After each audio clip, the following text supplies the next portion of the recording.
When Superhuman CEO Rahul Vohra agreed to meet with former Dropbox CFO Ajay Vashi's venture capital firm IVP about an investment in his email productivity startup, the entrepreneur had one condition: no group presentation.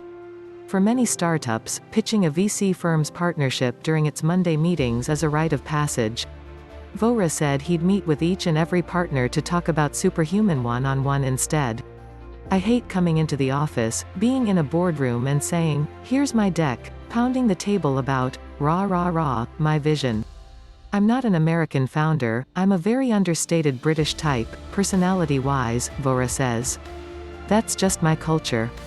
Vohra's way took many more hours. Vashi admits IVP is unlikely to make it standard for every startup it sees, but it paid off, as Superhuman has raised a $75 million Series C funding round led by IVP. The round, which included Tiger Global and personal investments from the CEOs of Discord and Dropbox and a bevy of others, values Superhuman at $825 million, according to a source with knowledge of the transaction. That bespoke approach is also typical of how Vohra and co-founders Conrad Irwin and Vivek Sodhara have built Superhuman into a software app with a waitlist of more than 450,000. Founded in 2014, Superhuman has never formally launched. Customers, Gmail and iOS users only so far, who make it off that list must go through a 30-minute live onboarding session for the privilege to pay $30 per month for a service, email, offered by many others for free. Its price point and concierge service makes Superhuman easy to dismiss as a small luxury for the Silicon Valley elite.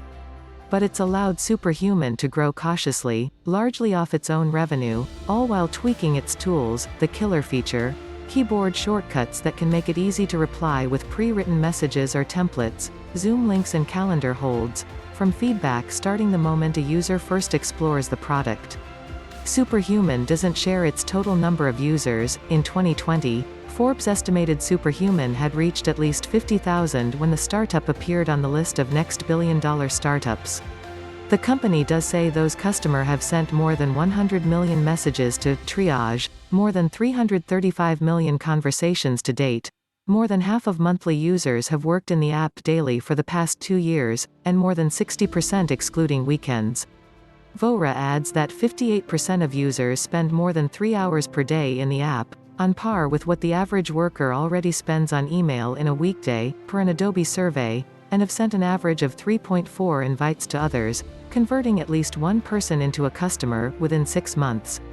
They have the ambition, as well as the user permission, to become a de facto leader in workplace communication and productivity, says Vashi.